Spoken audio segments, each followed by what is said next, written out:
Welcome, ladies and gentle thems. I am D.E. Anderson, and here on my channel I talk about trans issues, cultural issues, all that sort of fun stuff.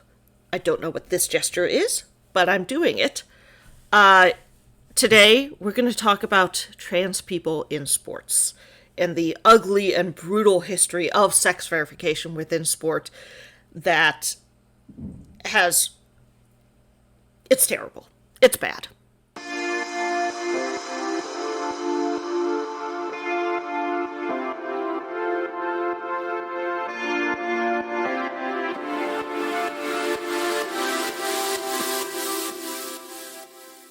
So, over the past 3 years, state legislatures, lobby groups, anti-trans, hate groups, and conservative media have engaged in this ongoing effort to attack trans women for participating in sports. Now, that's not new. This sort of thing has been going on for nearly a century now, and in this video I'm going to go over that history. But what's also important to note is that trans sports acts as a wedge issue, in which you can easily radicalize an audience against trans people existing in public life in general by making the reasonable sounding argument that they shouldn't belong in sport, which is a part of getting them out of public life altogether. That is what the end goal of this is. That is why they go after trans sports, because it sounds like a reasonable issue. We have dealt with sex segregation within sport for so long that it seems normal that we would assume that, oh yeah, we separate the boys and the girls because the boys are going to beat up the girls, and that's why we don't have them together. So it seems odd to let somebody transition and go into that area. That's the radicalization. In reality, it doesn't particularly matter, and sex segregation is a pretty arbitrary category to begin with. The concept of sex verification within sports, the idea that people who are participating in those segregated sports should be subject to testing or some sort of extra verification, extra level of understanding to ensure that they are really who they say they are.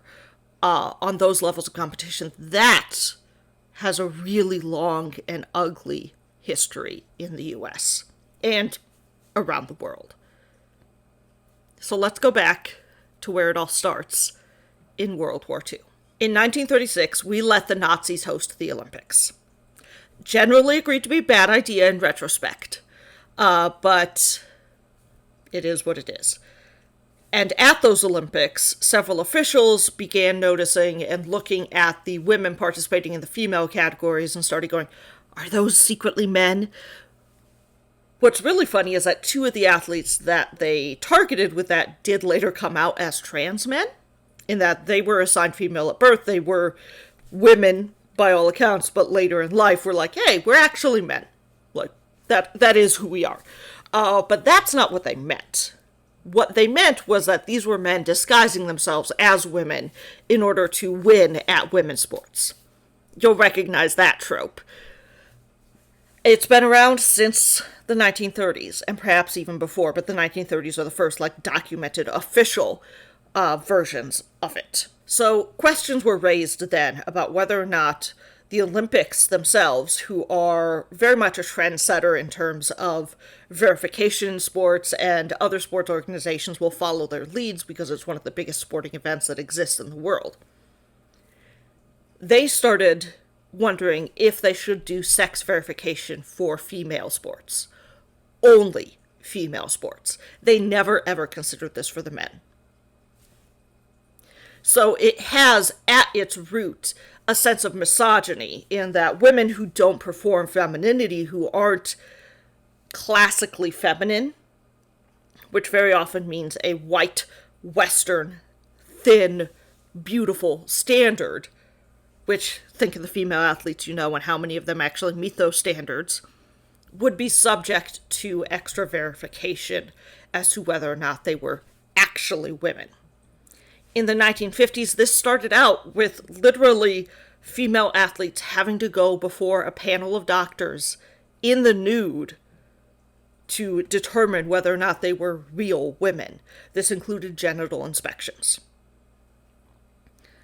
And that meant that women who refused to do that, to go through this humiliating and embarrassing process, were often either banned from the sport that they loved and that they had worked so hard to be a part of, or they were subject to, they were subject to ongoing scrutiny about what their gender really was. It also resulted in the outing of several intersex women, women who were raised as women, saw themselves as women, were nothing but women, but had like some sort of anomaly in their genitals, or once they began chromosomal testing, had some sort of unknown chromosomal anomaly that outed them as intersex. And very often these people had no idea, because I don't know what my chromosomes are, do you? It's not a thing that people ordinarily do. So you go into the test expecting it's going to come back as one thing, and then it comes back as another, and you're like, oh shit, what's happening? That happened a lot. In particular, there was one athlete from the Netherlands who had an intersex condition where she had some ovotestes, which are basically combination ovary testicles, that were slightly visible in her groin region. And she had them removed in 1951, 1952, but refused to undergo sex verification testing because the chromosomal testing would reveal that she had an intersex condition, even though it didn't necessarily impact her performance. So the sports authorities responded by banning her from her sport for life. She could not compete in it. After that, she went home and did not leave her house for a year. She fell into a deep depression. It's remarkable that she survived it, to be honest. And we'll get to that later on in the story. In 1968, they realized that chromosomal testing wasn't necessarily working because chromosomes don't necessarily equal phenotype. And so they were discovering that chromosomal variation is actually pretty common, and it doesn't necessarily impact performance. So they switched over to doing hormonal testing, which meant testing levels of testosterone. Now, this also outed intersex women in that there were several female athletes who were androgen sensitive, meaning that the natural testosterone that their body produces, because everyone produces estrogen, everyone produces testosterone, it's just the levels that are different, they were more sensitive to it, which allowed them to build muscle easier and be better athletically. Now, studies since then have shown that androgen hypersensitivity is actually really common among female athletes because it's a natural advantage to athletics. They're still cis women, they're just more sensitive to the testosterone in their body, which allows them to be better at physical things and athletic things. Testosterone doesn't always equal physical and athletic, but it does help you build muscle. So that's a thing. And so there was that again, outed intersex athletes, outed people with testosterone disorders, like all sorts of things. So there were all these women who were, again, subject to humiliating media scrutiny after they failed sex verification tests, which in many cases the media would take as she has a penis sort of thing, rather than, this person has just a hormonal imbalance. So in 1992, they kind of stopped doing the hormonal testings. The last Olympics that they did the hormonal testings at for every single athlete, every single female athlete, was 1996 in Atlanta. But even though they had stopped doing a bunch of that at those times, other sports organizations were less quick to follow. And so it took until 1999 that there was officially an international cease on it. But a lot of countrywide organizations and things like that kept the sex verification going. In order to tell this next story, I have to talk about suicide. So if you don't want to hear about that, just skip ahead. Editing D here. Skip ahead to the time code that's on your screen right here in order to skip over the suicide talk. Thanks. In 2001, there was a female athlete from the area of Goa in India who was top of her game, performing extremely well at her sport. And then she failed a sex verification test. The media scrutiny was so bad that she disappeared. And they found her about 2 weeks later in a well in her hometown, having killed herself.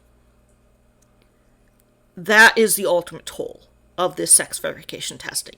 That athletes will be subject to such a humiliating and invasive process, and then subject to so much scrutiny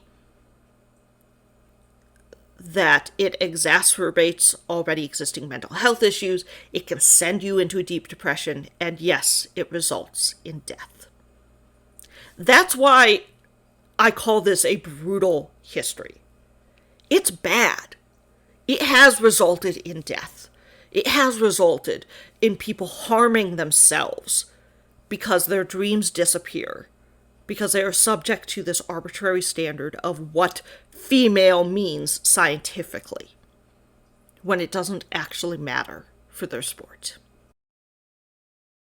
From there, the Olympics and other organizations have developed trans-inclusive policies that allow for, particularly for trans women who have undergone transition. And for that, up until 2015, 2016, that meant complete bottom surgery, as well as a couple of years of HRT and stuff to get testosterone levels down to that of a phenotypical cis female. Those were adopted in 2003. The surgery requirement was dropped in 2016, I think.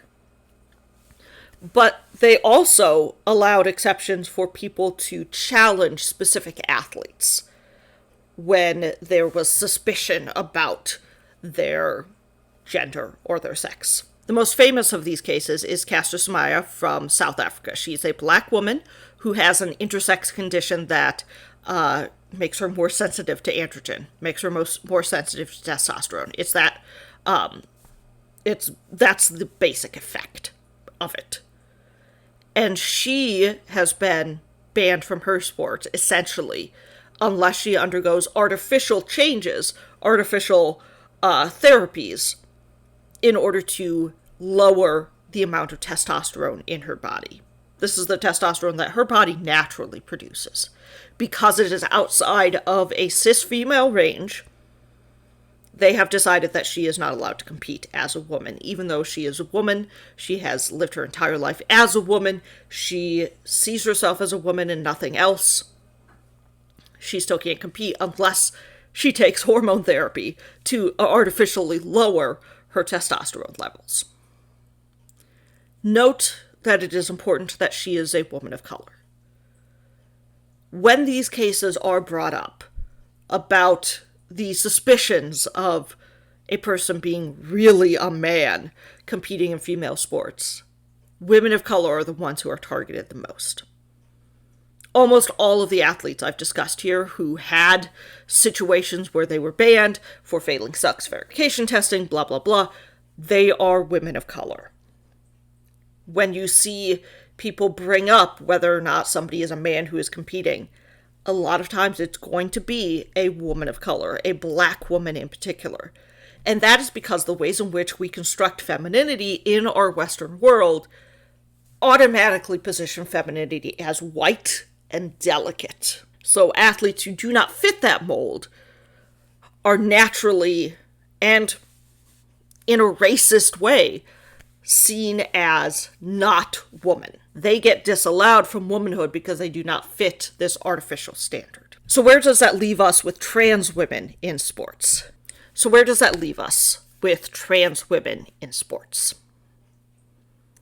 Well, do we really want to do sex verification testing? Do we really want to bring up that ugly history? Or do we want to say that if somebody is who they say they are, then they can compete in that area. That seems to be the best approach for me.